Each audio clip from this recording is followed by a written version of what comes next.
অমলবাবু চম্পা, রিম্পা, দীপা তিন মেয়েকে নিয়ে প্রতাপপুর গ্রামে বাস করে। অমলবাবুর স্ত্রী মারা যাবার পর থেকে তিন মেয়েকে অমলবাবু খুবই কষ্ট করে মানুষ করেন। মেয়েদেরকে সামাজিক আচার আচরণ ও শিক্ষা দীক্ষায় বড় করেছেন। এইবার মেয়ে বড় হলে তাদের দেখাশোনা শুরু করে দেয়।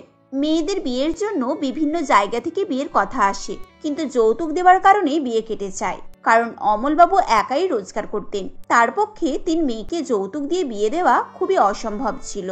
একদিন অমলবাবুর মেয়েদের জন্য খুবই ধনী পরিবার থেকে বিয়ের কথা আসে। চম্পা, রিম্পা, দীপা, আজকে তোমাদের অনেক বড় বাড়ি থেকে দেখাশোনার জন্য আসছে। তোমাদের তিন বোনে একই বাড়িতে বিয়ে হচ্ছে। তোমরা ভালো করে সুন্দরভাবে সেজে গুজে ওদের সামনে এসো, বুঝলে? অমলবাবুর কথা শেষ হতে না হতেই বড় একটা সাদা রঙের গাড়ি ঘরের সামনে এসে দাঁড়ায়। আসুন আসুন চম্পা দেবী, গরিবের ভাঙা ঘরে যে আপনাদের কোথায় বসতে দিই বুঝতেই পারছি না। ঠিক আছে, কোনো অসুবিধা হচ্ছে না। আপনি আপনার মেয়েদেরকে ডাকুন, আমরা চটপট কথা মিটিয়ে ফেলি। অমলবাবু তার তিন মেয়েকে ডাকলেন এবং তিন মেয়ে আস্তে আস্তে এসে কনকচাপা দেবীকে প্রণাম করেন। বাহ, চমৎকার! আপনার মেয়েরা খুব সামাজিক মনে হচ্ছে। তা না হলে অনেক বড় বড় বাড়িতেই গিয়ে দেখেছি, সেখানে এত সম্মান পাইনি। এই মেয়েরা যদি আমাকে এখনই এত সম্মান করে, তাহলে বিয়ের পর কি করবে? নিঃসন্দেহে আপনার মেয়েরা ভালো আমার মনে হচ্ছে, তাই আমি আপনার মেয়েদের সঙ্গে আমার ছেলেদের বিয়ে দিতে চাই। আমার দিক থেকে কথা পাকা মনে করুন। আমি যে কি খুশি হয়েছি তা আপনাকে বোঝাতে পারবো না। আপনি আপনার বাড়ির বউ করে নিয়ে যাচ্ছেন, এতে আমার থেকে কেউ আর আনন্দিত হতে পারবে না। আপনাকে অসংখ্য ধন্যবাদ। না অমলবাবু, এতে ধন্যবাদের কি আছে? আপনার মেয়েরা সত্যি খুব সামাজিক। আপনি যে কালচারে আপনার মেয়েদেরকে বড় করে তুলেছেন সে দেখেই বোঝা যাচ্ছে আপনারা কত ভালো ভদ্র। তার জন্য আমার টাকা পয়সা লাগে না। এরপর তারা দুই পক্ষ মিলে বিয়ের কথা পাকা করে ফেলে। তখন চম্পা শুনে কনকচাপা দেবীকে বলেন, আমার মা তো নেই, তাই আমি আপনাকেই মা বলে ডাকছি। মা, আমার একটা কথা আছে, আপনার কাছে আমার এটা একটা অনুরোধ বলতে পারেন? হ্যাঁ মা, তুমি নিশ্চিন্তে বলো, আমি নিশ্চয়ই তোমার অনুরোধ শুনবো। মা, আমাদের ঘর বাড়ি তো দেখতেই পাচ্ছেন, আমরা খুবই গরিব। আমার বাবা একাই পরিশ্রম করে আমাদের তিন বোনকে পড়াশোনা করিয়েছেন। আমাদের তিন বোনের বিয়ের জন্য অনেক টাকা লাগবে। আমার বাবার সামর্থ্য অনুযায়ী আপনাদেরকে দিতে পারবেন, তার থেকে বেশি কিছু আশা আমার বাবার কাছ থেকে করবেন না মা। এটা আপনার কাছে আমার একটা অনুরোধ। আমি তোমার বাবার কাছ থেকে তিনটে জিনিস চেয়েছি, আর এই তিনটে জিনিস ছাড়া আমার আর কিচ্ছুই লাগবে না। আমার তো আর কিছুর অভাব নেই, শুধু আমার ঘরে তিন লক্ষ্মী নেই। সেই লক্ষ্মীর অভাব পূরণ করার জন্য আমি তোমাদের তিন বোনকে আমার ঘরের লক্ষ্মী করতে চাই। তারপর 1 মাসের মধ্যেই চম্পা, রিম্পা ও দীপার বিয়ে হয়ে যায় কনকচাপা দেবীর তিন ছেলে পলাশ, রূপেন ও ধীরেনের সঙ্গে। কনকচাপা দেবী তার তিন বৌমাকে বরণ করে ঘরে ঢুকিয়ে নিয়ে আসে। এসে মা, তোমরা আমার ঘরের লক্ষ্মী। তোমরা এসে আমার ঘর উজালা করে দিয়েছ। আজ থেকে এটাই তোমাদের ঘর। এটা হলো তোমাদের তিন বোনের বেডরুম। পাশাপাশি 3টে রুম কনকচাপা দেবী তার বৌমাদেরকে দেখিয়ে নিজের কাজে চলে যায়। এত বড় বাড়ি আমি তো আগে কখনো দেখিনি। কোনোদিন ভাবিনি যে এত বড় বাড়িতে আমাদের বিয়ে হবে। সব সময় মনের মধ্যে একটাই দুশ্চিন্তা হতো, আমাদের আর বিয়ে হবে না হয়তো। আমার বাবা আমাদের বিয়েতে যৌতুক দিতে পারবে না, তো তাই হয়তো আমাদের বিয়েটাই হবে না। কিন্তু দেখো ভগবানের কি লীলা, আমাদের কত বড় বাড়িতে বিয়ে হয়েছে। বাড়ি গাড়ি সবকিছুই আছে আমাদের। হ্যাঁ সত্যি, ঠিকই বলেছিস। সবাই যা যৌতুক চাইছিল তাতে তো মনে হচ্ছিল সত্যি হয়তো আমাদের বিয়েটা আর হবে না। ভগবান সবার জন্য বিয়ের জোড়া আগে থেকেই করে রেখেছেন, কোথাও না কোথাও ঠিক বিয়ে হবেই হবে। পরের দিন সকালে উঠে তিন বোন ঘরের সমস্ত কাজকাম কমপ্লিট করে রান্না বান্না করতে শুরু করে দেয়। তখন কনকচাপা দেবী দেখে বলেন, সকালে সকালে উঠেই তো আমার তিন বৌমা সব কাজ করে নিয়েছো। এখন রান্নাঘরে কি করছো তোমরা? এই যে মা, সবার জন্য খাবার বানাচ্ছি। আপনার জন্য রিফাইন তেলের আলু পোস্ত করেছি, আর সবার জন্য লুচি আর ছোলার ডাল তরকারি বানিয়েছি। আলু পোস্ত তো আমার ফেভারিট জিনিস, তুমি কি করে জানলে মা? আমাকে কুন্তি পিসি বলেছে আলু পোস্ত আপনার প্রিয় খাবার, তাই আপনার প্রিয় খাবারটাই প্রথম দিনে বানালাম। আসলে কুন্তি পিসি এ বাড়ির কাজের লোক ছিল, বহুদিন থেকেই এই বাড়িতে কাজ করছেন। এ বাড়িতে কে কখন খায় আর কোনটা কার পছন্দের জিনিস সবকিছুই কুন্তি পিসি জানতো। বৌদি, আমার পছন্দের তাহলে কি বানিয়েছো? আজকে তো তোমাদের প্রথম দিন, আজকে বাড়িতে সকলের মতো পছন্দের খাবার বানাতে হয়, তা আমার জন্য কি বানিয়েছো? তোমার জন্য তোমার পছন্দের পায়েস বানিয়েছি, একটু খেয়ে দেখে বলো না গো কেমন হয়েছে। আমি নিজের হাতে বানিয়েছি, বাকি সবার জন্য পায়েস বানিয়েছি। থ্যাংক ইউ আমার পায়েস বানানোর জন্য, অনেকদিন পর খাচ্ছি, খুব ভালো হয়েছে। এরপর তিন ভাই একসঙ্গে অফিসে বেরিয়ে যায়। কনকচাপা দেবীর স্বামী কাপড়ের ফ্যাক্টরি ছিল। সেই ফ্যাক্টরি এখন 3 ভাই মিলে আরো রমরমা করে চালাচ্ছে। এভাবেই বেশ কিছু মাস কেটে যায়। তারপর দীপা ও রিম্পা 2 বোনেই মা হবার খুশির খবর দেয়। মা, আমি আর রিম্পা আমরা দুজনে মা হতে চলেছি, আর আপনি ঠাম্মি হতে চলেছেন। হ্যাঁ মা, দীপা ঠিকই বলেছে, আমরা মা হতে চলেছি এবং খুব তাড়াতাড়ি আপনি ঠাম্মি হবেন। সত্যি বলছো? আমি তো খুশিতে পাগল হয়ে যাচ্ছি। একসঙ্গে দুটো নাতি আমার ঘরে আসছে। আমি কালকেই ঠাকুরমশাইকে ডেকে ঘরে পুজোর আয়োজন করছি। ঘরে নতুন অতিথি আসতে চলেছে, তার জন্য ভালো করে তো পূজার ব্যবস্থা করতে হবে। তারপর কনকচাপা দেবী ঘরে ঘটা করে আয়োজন করেছে। ঠিক এমনই সময় অফিস থেকে একটা ফোন আসে বাড়িতে। কনকচাপা দেবী ফোনটা তোলেন। হ্যালো, কে বলছেন? হ্যালো হ্যালো, আপনার কথা কিছু শোনা যাচ্ছে না, একটু পরিষ্কার করে কথা বলুন না। হ্যালো, কি রে বাবা, কি হয়েছে? তুই এরকম করে কাঁপা কাঁপা করে কথা বলছিস কেন? হ্যালো মা, আমি পলাশ বলছি। এটা খুব বড় বিপদ হয়ে গেছে, আমার পুরো সব শেষ হয়ে গেছে। হ্যাঁ রে বাবা, কি কথা বলছিস তুই? আমার তো পায়ের নিচে থেকে মাটি সরে যাচ্ছে। ভালো করে দেখেছিস তো তুই? মা, আমাদের ফ্যাক্টরিতে আগুন লেগে সবকিছু পুড়ে গেছে। ভিতরের লেবারদের সঙ্গে রূপেন আর ধীরেন ছিল, তাদেরও কোনো খোঁজ পাওয়া যাচ্ছে না। আমি তো একটু মার্কেটে দরকারে গিয়েছিলাম, আর ফিরে এসে দেখি ফ্যাক্টরিতে আগুন লেগে গেছে। হ্যাঁ মা, ভিতরে যারা যারা ছিল তারা কেউই বেরোতে পারেনি, সবাই পুরো পুরো ছাই হয়ে গেছে। শুধু কয়েকজন লেবারই মাত্র বাইরে বেরোতে পেরেছে। এখানে কিছু মানুষের কাছে শুনলাম রূপেন আর ধীরেন নাকি ভিতরেই ছিল। এইসব কথা শুনে বাড়িতে সবাই কান্নায় আছড়ে পড়ে। কি বিপদ দেখো, দুটো বৌমাই মা হতে চলেছে, আর তাদের বাবারা এরকম মর্মান্তিক দুর্ঘটনায় প্রাণ হারালো। আমার দুটো সন্তান আমাকে এভাবে ছেড়ে চলে যাবে আমি ভাবতেই পারছি না। আজ আমি খুশিতে পুজোর আয়োজন করেছিলাম, সেই খুশি আমার আর সহ্য হলো না। তারপর তার বৌমারাও সবাই কাঁদতে শুরু করে। আমাদের এবারে কি হবে? আমাদের ভগবান এত কষ্ট কেন দিল? বাবার বাড়িতে এক কষ্ট পেয়ে মানুষ হয়ে এসেছি, একটি সুন্দর সংসার পেলাম, স্বামী পেলাম, সেই সুখ শান্তি ভগবান কেন কেড়ে নিল আমাদের কাছ থেকে? এখন আমাদের গর্ভে যে সন্তান আছে তাদের বাবার পরিচয় কি দেব? এরপর পলাশ মন খারাপ করে বাড়ি আসে এবং মাকে শোনায়, মা, আমার পুরো সব শেষ হয়ে গেল। আমার দুটো ভাই চলে গেল, আর তার সঙ্গে আমার ফ্যাক্টরির লেবার, ফ্যাক্টরির সবকিছু চলে গেল। আমি এই অবস্থায় কি করব কিছু বুঝেও পাচ্ছি না। আবার তার উপরে মামলাও হয়েছে, আমরা নাকি ইচ্ছা করে আগুন লাগিয়ে দিয়েছি। এখন আমরা পুরো পথে বসে পড়েছি, কি খাবো কি পরবো তার কোনো ঠিক ঠিকানা নেই। তারপর তাদের সংসারে যেন চিরকালের মতো দুঃখ নেমে আসে। কোনো রোজগার নেই, দুটো বৌমা প্রেগনেন্ট, দিনের পর দিন না খেয়ে কোনো রকমে কাটে। তারপর কনকচাপা দেবী বলেন, ভগবান, আজ এই দিন দেখতে হবে আমি কোনোদিনও ভাবিনি। আমার দুটো সন্তানকে হারাবার যন্ত্রণা, তার উপর না খেয়ে খেয়ে দিন কাটানো। নিজের যা কষ্ট হয় হোক, কমপক্ষে বৌমাগুলোর মুখে দুমুঠো খাবার তুলতে পারলে বাঁচি। এরপর হঠাৎ দীপার শরীর খারাপ হয়ে যায়। মাথা ঘুরে দীপা পড়ে যায়। দিনের পর দিন না খেয়ে খেয়ে গর্ভের সন্তান নিয়ে দুশ্চিন্তায় মাথা ঘুরে পড়ে যায়। দীপা, তোর কিছু হবে না, আমরা সবাই আছি। অনেকদিন খাওয়া দাওয়া হয়নি বলে তোর মাথাটা ঘুরে গেছে, কিন্তু এখন কি করে খাবার জোগাড় করি কিছুই তো ভেবে পাচ্ছি না। যাই হোক, আমাদেরকেই কিছু একটা ব্যবস্থা করতে হবে। আর তো করার মতো কেউই নেই। পলাশের মনের অবস্থা যা, ও এখন কিছুই করতে পারবে না। এই বলে চম্পা রিম্পা দুজনে মিলে কাজের খোঁজে বেরিয়ে পড়ে। কোথাও কিছু কাজ খুঁজে পায় না। নিজেরা হাতে সেলাইয়ের কাজ জানতো, তাই মহাজনের কাছ থেকে কাপড় নিয়ে সে সেলাই করে আর বিক্রি করত। 2 বোনকে এত পরিশ্রম করতে দেখে দীপাও তাদের সঙ্গে কাজে লেগে যায়। তাই দেখে কনকচাপা দেবী 2 চোখ জলে ভরে যায়। আজকে আমাকে এই দিন দেখতে হবে, আমি স্বপ্নেও ভাবিনি আমার বাড়ির লক্ষ্মীরা এইভাবে পরিশ্রম করে দুবেলা খাবার জোগাড় করে দেবে। আমি এটা কোনোদিনও ভাবিনি। আমার খুব কষ্ট হচ্ছে বৌমা তোমাদেরকে দেখে। তোমরা এই অবস্থায় আমাদের সংসারটাকে এভাবে পরিশ্রম করে চালাচ্ছ। মা, এটা কি শুধু আপনার একার সংসার? এটা তো আমাদেরও সংসার, তাই আমাদের দায়িত্ব আছে সংসারের প্রতি। আমরা তো এভাবে দুঃখের সময় হাত পা গুটিয়ে বসে থাকতে পারি না। আমার বাবা আমাদেরকে সেই শিক্ষা দিয়ে বড় করেনি। আমার বাবা সবসময় কষ্টকে সহ্য করে পরিশ্রম করতে শিখিয়েছে। সেই শিক্ষায় আজ আমাদের যোগ্য কাজে লেগেছে। এরপর থেকে তারা 3 বোন মিলে কাপড় সেলাই করত। তারপর সেগুলোকে বিক্রি করে প্রচুর টাকা আয় করে মহাজনের সব দেনা মিটিয়ে দেয়। এখন তারা সুখে স্বাচ্ছন্দ্যে সবাই মিলে একসঙ্গে আবার আগের মতো শান্তিপূর্ণভাবে বেঁচে আছে। এখন পলাশও তাদের সঙ্গে একই সাথে কাজ করে।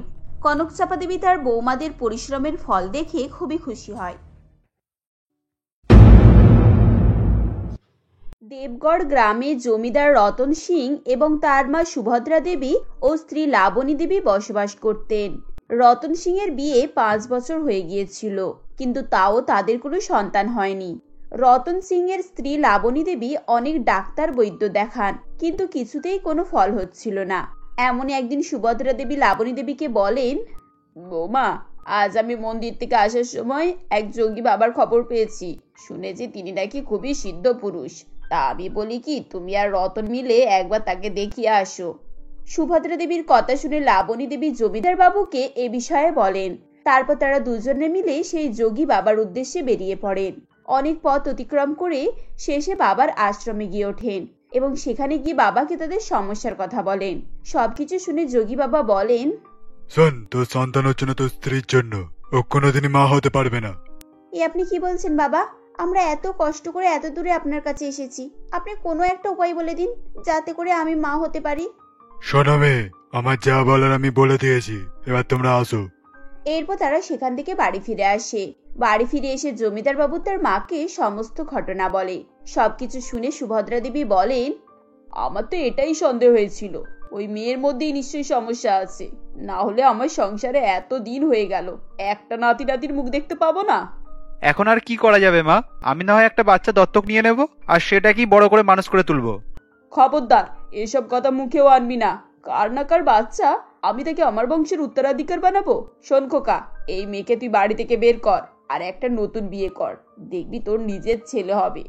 এ তুমি কি বলছো মা? তুমি ভালো করেই জানো আমি লাবণীকে কতটা ভালোবাসি। আমি কখনোই এ কাজ করতে পারবো না, আমাকে ক্ষমা করো। সবকিছু শুনে লাবণী কাঁদতে কাঁদতে ঘরের ভিতরে চলে আসে। জমিদার বাবু তার পিছনে পিছনে আসে এবং তাকে চুপ করানোর চেষ্টা করে এবং বলেন, লাবণী, তুমি মায়ের কথায় কষ্ট পেও না। তুমি তো জানো মা একটু ওইরকম কথা বলে। মা তো কিছু ভুল বলেনি জমিদার বাবু, আপনি এই অঞ্চলের জমিদার, আপনার জমিদারি সামলানোর জন্য একজন উত্তরাধিকার দরকার, আর আমার মতো একটা স্ত্রীর জন্য আপনি কেন থেমে থাকবেন? আপনি মায়ের কথাই শুনুন, নতুন একটা বিয়ে করুন। চুপ করো লাবণী, আমি কখনোই এরকম কাজ করতে পারবো না। তোমরা এসব কি শুরু করলে বলো তো? জমিদার বাবুকে এভাবে রেগে যেতে দেখে তখনকার মতো লাবণী চুপ করে যায়, কিন্তু সে মনে মনে স্থির করে নিয়েছিল যে সে জমিদার বাবুর দ্বিতীয় বিয়ে দেবে। এরপর বেশ কিছুদিন কেটে যায়। একদিন সকালে লাবণী মন্দিরে পুজো দিতে যাচ্ছিল। এমন সময় সে পথ একটি মেয়েকে পড়ে থাকতে দেখে। মেয়েটির কাছে গিয়ে সে বুঝতে পারে মেয়েটি খুবই অসুস্থ এবং সে লাবণীকে দেখে বলে, জল, কেউ দয়া করে একটু জল দিন, আমার খুব তেষ্টা পেয়েছে। এই নাও, জল খাও। তুমি এভাবে পড়ে আছো কেন? তুমি কে? তোমার কি হয়েছে? লাবণী দেওয়া জল খেয়ে মেয়েটি একটু সুস্থ হয় এবং সে বলে, আমার নাম মনিকা, আমি অনেক দূর গ্রামে থাকি। কিছুদিন আগে একজন খারাপ লোক আমাকে ধরে বিক্রি করে নিয়ে যাচ্ছিল। আমি কোনো রকম ভাবে তার হাত থেকে মুক্তি পাই এবং এখানে আশ্রয় নিই। সে কি, তাহলে তুমি তোমার বাড়িতে ফিরে যাচ্ছ না কেন? তোমার বাড়ির লোকজন তো তোমার জন্য চিন্তা করছে। আর বাড়ির লোক? আমার নিজের বলতে কেউ নেই। আমি আমার মামা মামির কাছে মানুষ। আমার মামি আমাকে ওই লোকটার কাছে বিক্রি করে দিয়েছিল। আমি ফিরে গেলে আবার আমাকে কাউকে না কাউকে বিক্রি করে দেবে। তোমাকে দেখে তো ভালো বাড়ির মেয়ে বলেই মনে হচ্ছে। তুমি তো দেখতে শুনতেও খুব সুন্দরী। এভাবে পথে ঘাটে থাকলে আবার কেউ না কেউ তোমার ক্ষতি করতে পারে। কিন্তু এছাড়া আমার যে আর কোনো উপায় নেই। এখানে কদিন ধরে ভিক্ষা করেই আমি আমার পেট চালাচ্ছি। আজ 2 দিন থেকে খুব জ্বর, তাই ভিক্ষা চাইতে পারছি না। মনিকার কথা শুনে লাবণী মনে মনে একটি সিদ্ধান্ত নেয়। সে ঠিক করে রতনবাবুর সঙ্গে মনিকার বিয়ে দেবে। এসব ভাবনা চিন্তা করে সে মনিকাকে বলে, শোনো মনিকা, এখানে থাকা তোমার জন্য ক্ষতিকারক হতে পারে। তুমি এক কাজ করো, আমার সঙ্গে আমার বাড়ি চলো, সেখানে তুমি সুরক্ষিত থাকবে। লাবণীর কথা শুনে মনিকাও রাজি হয়ে যায় এবং সে তার সঙ্গে তার বাড়িতে চলে যায়। লাবণীর বাড়ি দেখে মনিকা অবাক হয়ে যায়, কারণ সে কল্পনাও করতে পারছিল না যে সে জমিদার বাবুর বাড়িতে এসেছে। সে লাবণীকে জিজ্ঞাসা করে, দিদি, এটা তুমি আমাকে কোথায় আনলে? এত বড় বাড়ি আমি আগে কখনোই দেখিনি। এটা কি কোনো জমিদারের বাড়ি? তুমি ঠিক ধরেছো মনিকা, এখন থেকে তুমি এখানেই থাকবে আমার সঙ্গে। তোমার এখানে কোনো ভয় নেই। এরপর থেকে মনিকা লাবণীর সঙ্গেই থাকতে শুরু করে। মনিকা অন্যান্য চাকরদের সাথে নিজের তলার একটি ঘরেতে থাকতো, তাই তাকে কেউ লক্ষ্য করতো না। কিছুদিন পর একদিন সময় বুঝে লাবণী মনিকাকে খুব সুন্দরভাবে সাজায় এবং রতন সিংহের কাছে নিয়ে যায়। মনিকাকে দেখিয়ে সে রতন সিংহকে বলে, জমিদার বাবু, দেখুন আমি আপনার জন্য কাকে নিয়ে এসেছি। আজ আপনার সঙ্গে এর বিয়ে। এ তুমি কি বলছো লাবণী? এ কে? তুমি একে কোথায় থেকে এনেছো? এ আমার দূর সম্পর্কের বোন। ও খুব বিপদে পড়ে আমাদের বাড়িতে এসেছে, আর আপনি ওকে এই বিপদের হাত থেকে রক্ষা করতে পারেন। আপনি আমাকে কথা দিন, আপনি ওকে বিয়ে করবেন। কিন্তু লাবণী। কোনো কিন্তু নয়। আপনি যদি বিয়ে না করেন তাহলে আমি আজ আপনার বাড়ি ছেড়ে চলে যাব। এভাবেই জোর করে লাবণী রতন সিং এর সঙ্গে মনিকার বিয়ে দেয়। সুভদ্রা দেবী এই বিয়েতে খুবই খুশি হয়ে যান, কারণ তার মনের ইচ্ছা পূরণ হতে চলেছিল। তিনি আশা করেছিলেন যে এবার তার বংশধর আসতে চলেছে। এদিকে বিয়ের কিছুদিন পর মনিকা গর্ভবতী হয়।